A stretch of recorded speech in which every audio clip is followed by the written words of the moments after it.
All right, ladies and gentlemen, welcome to the World of Wrestling podcast. Here today to discuss about the AEW Dynamite September 10th, 2025 review. Before I start, I'd like to go ahead and mention something that really is tragic shit. A guy by the name of Charlie Kirk got killed today in Utah during a debate that he generally does on school campuses of colleges and so forth. And the man was shot. I actually have video footage of this shit. And I call it shit because of how tragic and ridiculous this is. The funniest thing is they were talking about, him and another student were talking about gun violence. And the moment they took a moment to pause in the conversation, the guy shot him right in the fucking neck. Or whoever it was. I do not understand what's going on in our world at this point in time, guys, but it's pretty fucking creepy. Kind of makes you think that staying in your house, not talking to nobody, is probably the best thing to do. But that's pretty much why we are the way we are now in society. We are really hooked on our devices. We're hooked on, not going outside. We don't even touch grass anymore. We literally just spend most of our time inside. Outside of people that are interested in keeping their body in good, healthy shape, people are not interested in getting connected with each other anymore. They don't care about formulating relationships. They don't care about nothing. They're basically immoral. And seeing some of these TikToks on YouTube being shown of leftists, liberals, celebrating the death of a human being, again, like they did for Hulk Hogan, is absolutely fucking disgusting. I don't understand the logic here. I don't understand their logic about hate. It's not like Charlie Kirk said, "Oh, you guys don't deserve to live. You're freaky, weird, fucked up people just because you're a transgender, gay, whatever, or a Democrat." He just was telling the truth, or at least you could say his truth, based on his statistics that he's discovered. To be quite frank with you, who the fuck knows who's in the right and who's in the wrong anymore? All I ever see is people fighting with each other. That's all we're fucking doing with each other. And I think the government wants us to do that. And I personally, at this point in time, I don't give a shit about government at all.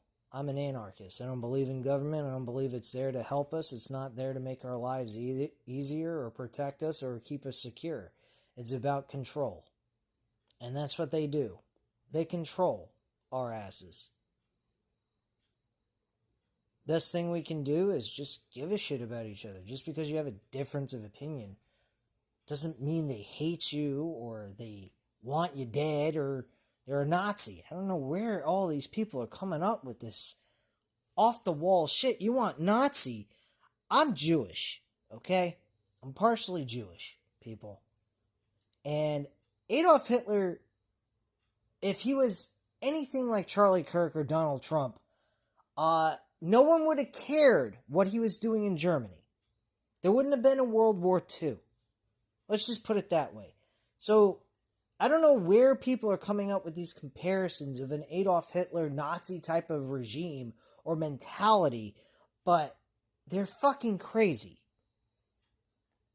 Now, would I say the leftists are communistic? Absolutely. Would I say they're Nazis? No, I wouldn't say they're Nazis, because if they were Nazis, they would be tying people up into concentration camps and fucking killing their asses and using them for sick, demented experiments. But no, I wouldn't say liberals or Democrats are Nazis. I say they are becoming communistic, which is an infringement upon America. America is democratic. Hell, the fucking name of their party is Democrat.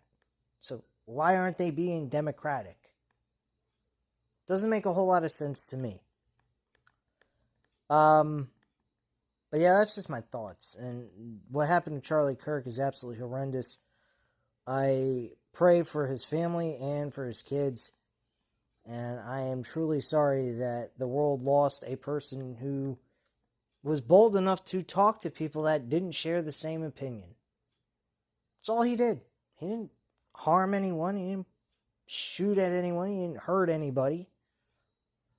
He spoke his mind, and if that hurts your feelings, well, go elsewhere. Don't talk to him. Don't deal with him.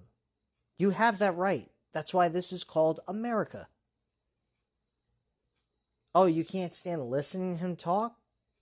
Who cares? You're not going to die. You could do the same thing, and guess what? If you wanted to do what Charlie Kirk did, and you wanted to sit there and talk about the woke bullshit that you like to talk about, you think I would sit there and have it hurt my poor little feelings? Oh, God. I don't give a shit. It's that simple. I don't care what you have to say about woke. I'm not into that crap. And nor does it hurt my feelings. So, if I'm not into woke, and I'm saying that I don't like woke, why should it hurt your feelings that I don't like woke, but you do?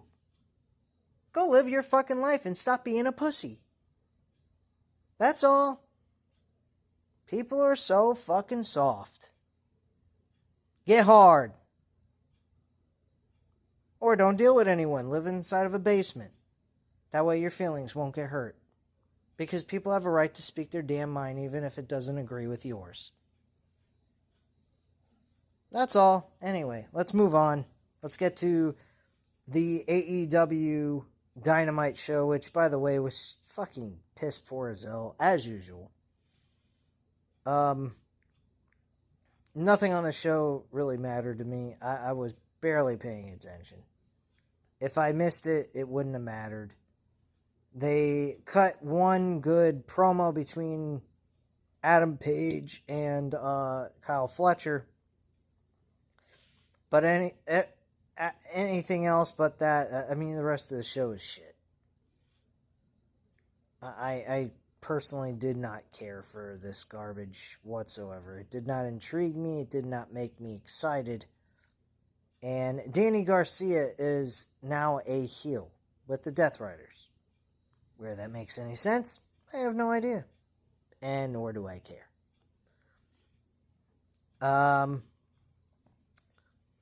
But it's kind of weird. Daniel Garcia was actually involved with Nigel McGuinness. And Nigel McGuinness and him could have had an issue with one another. Instead, Daniel Garcia turns into a heel, joining the Deathriders on Darby Allin, which, unless something was going on in Collision that I don't know about, then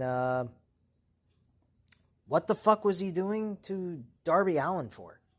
And why do you have anything to involve himself with when it came down to the Deathriders? Makes no sense to me, but hey, I'm not writing this shit. Tony Khan is. So let's go blame him.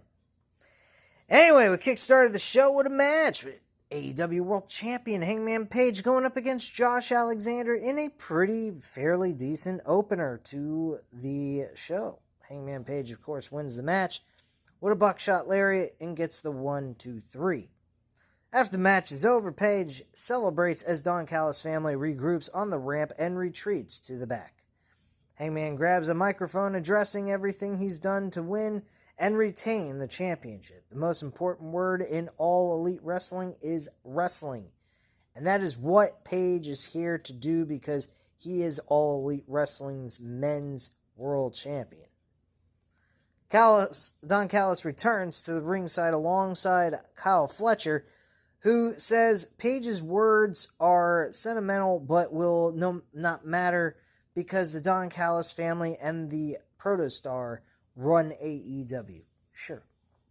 There is more pressing matter as Fletcher threw out a challenge to Page on Collision and awaits a response. Page says he's lucky he wasn't flighted out of this venue after what he did, but he understands it. If Kyle really wants to make a point and speak to the world champion, then he can get in the ring and speak to him directly. Fletcher then makes his way to the ring, standing face to face with the world heavyweight champion, who leans into a chant about Kyle's socks before giving him some props for the type of competitor he is. One thing he sees above all else, though, is himself 6 years ago standing across from Chris Jericho, dreaming of being a champion. Fletcher is full of potential, but he's not afraid to tell Kyle something that's hard to hear when he tells Fletcher that he's not ready. Kyle scruffs it off at this and telling Paige and the crowd that he has heard this before, but he is already a champion and will be for as long as he pleases. And he is ready to carry the weight of this company as a world champion right now. To this, Paige says if Kyle really wants the shot, he's willing to grant it at All Out. But there's something that he and everyone here needs from him. The crowd responds to this with a socks chant. But Paige explains that he needs Fletcher to do this on his own. He needs Kyle to leave the Don Callis family behind at All Out, keep Don Callis in the back, and to get some socks. This gets a pop from the crowd as Kyle addresses the main point about Paige thinking Fletcher needs anyone to help him. When they face off at All Out, he will defeat Paige all on his own and make him say his full name, the Proto-Star Kyle Fletcher, and the new AEW World Champion. With that, the TNT Champion's music hits as Fletcher leaves the ring with Don Callis. We get a look at Collision and Briscoe's failure to beat Takeshita, along with MJF calling out Mark Briscoe. From there, we get a look at what went down after Collision, with MJF addressing the fact that he cut his honeymoon short because of how much he hates Mark Briscoe. He claims that his new bride threatened to call it all off if he left the house, saying that he was married to the game and to hate long before he met his wife. He's married to revenge, destroying, and pretty much killing, and he won't go back to his wife until this is accomplished. So he left the house and made his way to Collision to settle a score, and with a chance to deal with Mark Briscoe, he's willing to say that the same thing he did on his wedding night, I do, by God, I do. With that, we cut to a commercial break. That was really intense. He had a really intense promo there. I don't think that really happened in his real life. I don't think he called off his marriage so he can go destroy Mark Briscoe in a pointless Saturday night Collision show that nobody really gives a fuck to watch. Because if he does, he's out of his damn mind. Anyway, backstage, the Young Bucks try to enjoy the food and catering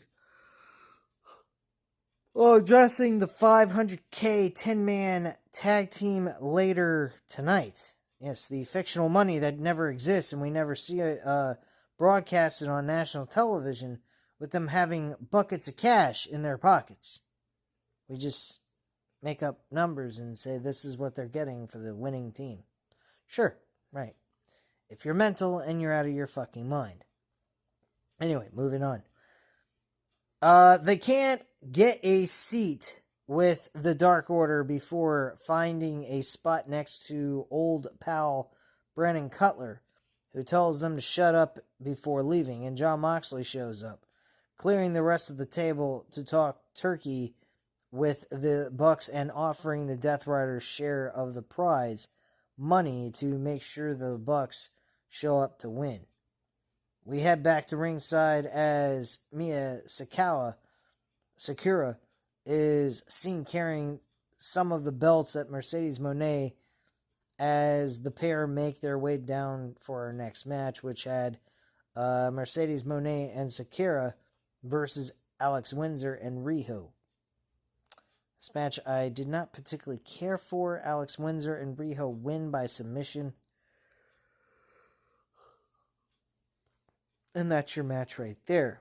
Nothing really exciting happened there, nor do I give a shit. Of course, Mercedes Moné is going to pick up a victory and walk away with the championship. Backstage, Ricochet and Gates of Agony addressed the Hurt Syndicate, with Ricochet offering a gentleman's agreement for the pair to keep their friends backstage so they can handle things one-on-one. When all is said and done, they'll have momentum going into All Out, and they'll have no choice but to respect Ricochet and Gates of Agony, and that is a demand. Okay, great. Then we get a video package. Look at the numbers behind the United Tag Team of Christian Cage and Adam Copeland ahead of their match against FTR at All Out. Back at ringside, Big Stokes says the video package was bullshit as he talks about FTR winning at All Out. He addresses the comments people have been making toward him before Dax cuts in, essentially challenging anyone in the crowd to a fight, or at least daring anyone to get into it. Clear shades of the Dudleys trying to stir up trouble in the crowd, turning their attention to one man in particular until they get into the camera operators nearby. Officials come rushing down to break it up as they pull FTR away. Before we head backstage once more, the gentleman's agreement is brought up, with MVP starting to address Ricochet's agreement before Shelton Benjamin cuts in to say, if we can trust Ricochet to leave his boys in the back, Shelton will leave his boys in the back as well. The three dap it up before Shelton walks off. Back at ringside, Ricochet makes his way to the ring. We're getting the start of Shelton Benjamin and Ricochet. This wasn't a bad match. Ricochet, though, does end up winning this match. I think this is going to leave the Hurt Syndicate with the W here, being that Ricochet won this match to get a W for his side and whatnot. So anyway, with the gentleman's agreement falling apart, the Hurt Syndicate runs out to deal with the Gates of Agony. Officials come out to break things up as we cut away. We cut to a vignette with Hook addressing Samoa Joe and Ops. He respects that they will always have his back, but maybe it's time for Hook to stand on his own, or maybe not. Okay, cliffhanger with meaningless bullshit. Backstage, we hear from Don Callis as he addresses Kyle Fletcher handling the match at All Out on his own, admitting that Kyle doesn't need anyone's help, and he trusts that someone like Kyle Fletcher will bring the title home to the Don Callis family. Fletcher chimes in to confirm his intention to bring the title to the family, and commentator hypes that match up for All Out. Back at ringside, Justin runs down the rules for the Philly street fight before timeless Tony Storm comes out to the presumed role of the Sandman with weapons at the ready to head to the ring. Sky Blue is out next, and the two women go at it using a kendo stick as the bell rings to get the Philly street fight underway. Don't quite understand why this is taking place. Not to mention, this is a non-title match. I don't know why Toni Storm needs to have a hardcore match when she's the fucking champion of the women's division. But here we are. Sky Blue, of course, ends up losing this match. Toni Storm ends up winning and hits the Storm Zero for the W. Nothing really special there, just a lot of hardcore bullshit that could have been saved for a pay-per-view because they love their hardcore garbage. Her post-match celebration is cut off by the Triangle of Madness rushing to the ring, only for Chris Statlander and Jamie Hayter to come out to even the numbers. This falls apart when Hayter lays out Statlander by mistake, allowing Julia Hart to drop Hayter and send her out of the ring. Back in the ring, Tekla goes after the champ with a spear before posing over her. Yeah, Tekla is going to become a women's world champion. Sure. If you're doing drugs, she will. Maybe. Backstage, we hear from Willow Nightingale, who addresses someone she feels needs to be punched in the face, Marina Shafir. She wants to fight Shafir before Harley Cameron cuts in to sing Willow a song about coming to terms with Chris Statlander. Willow says she's been down this road before with Chris and thinks we know how or who she's really friends with. She tells Cameron to watch her back before walking away, and Renee finishes the song with Harley as we go to a commercial break. I'm really confused about the whole situation with Willow Nightingale and Chris Statlander. At one point, after Chris Statlander magically just became a heel and then left being a heel, they go ahead and start interacting with each other again, become friends, and then just kind of stop being, there was no heat, no friction between the two. They just kind of stopped putting them together on national television. And then all of a sudden, they brought them back together again, and all of a sudden, this is a problem. Like, they're no longer friends, they can't trust each other, yada, yada, yada. Really confusing stuff. Very nonsensical bullshit, too. This is stuff that will rot out your brain. I'm pretty sure of it.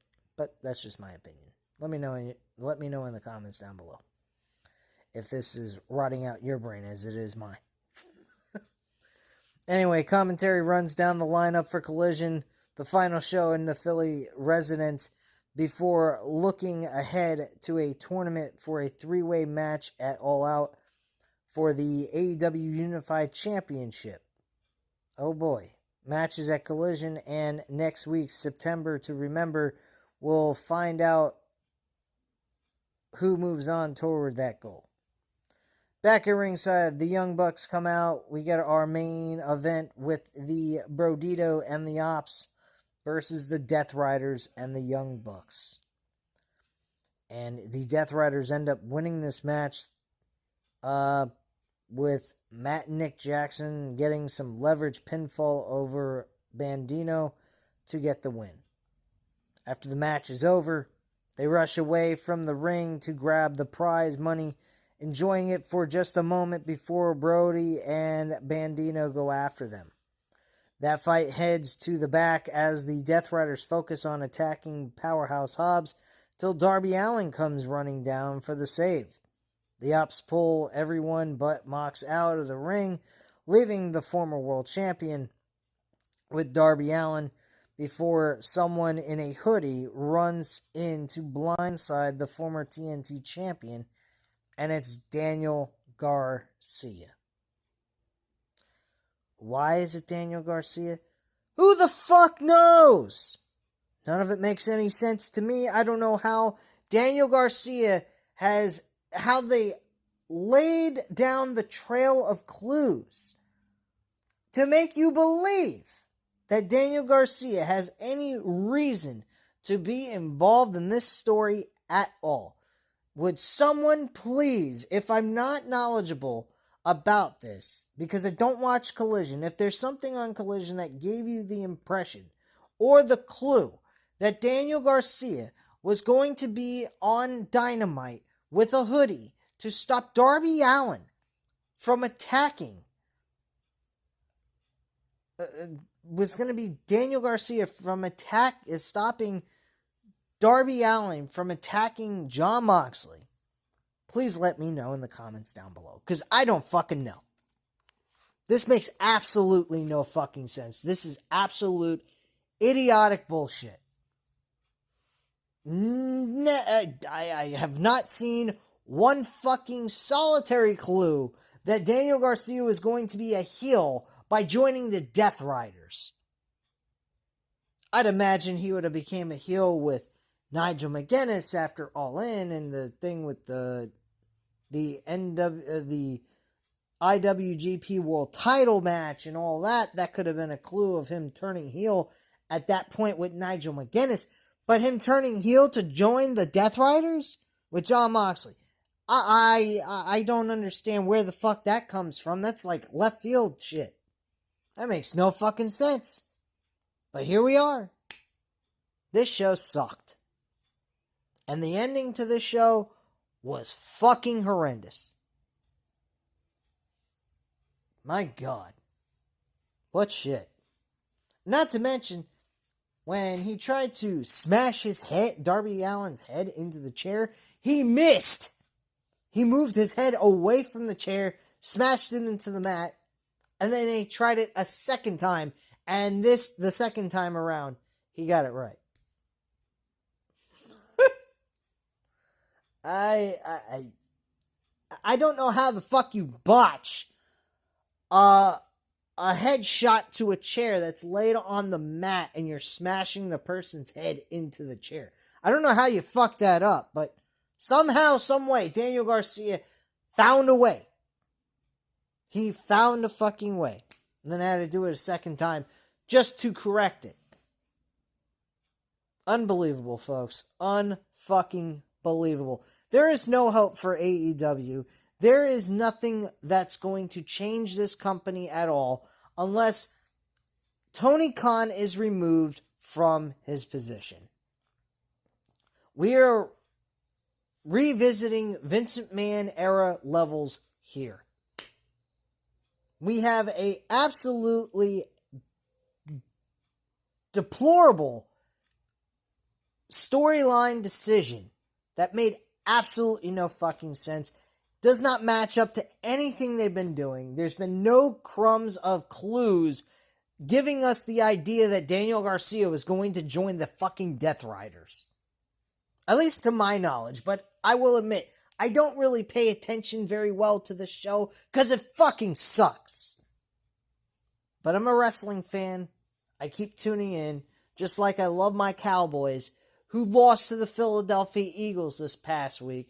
But I will give them credit. They competed. This week against the Giants, I expect them to smash the fucking Giants into oblivion. At least I'm hoping for that, but probably won't happen. I wouldn't be surprised they fucking lose to the Giants if you ask me. That's why I wouldn't put money on them if my life depended on it. Anyway, guys, at this time, you know what to do. Hit the like button if you like the video. Hit the subscribe button if you're not already subscribed to the channel. And leave a comment down below. I'll definitely get back to you on that. Thank you guys very much for watching. And have a great night, guys. Bye.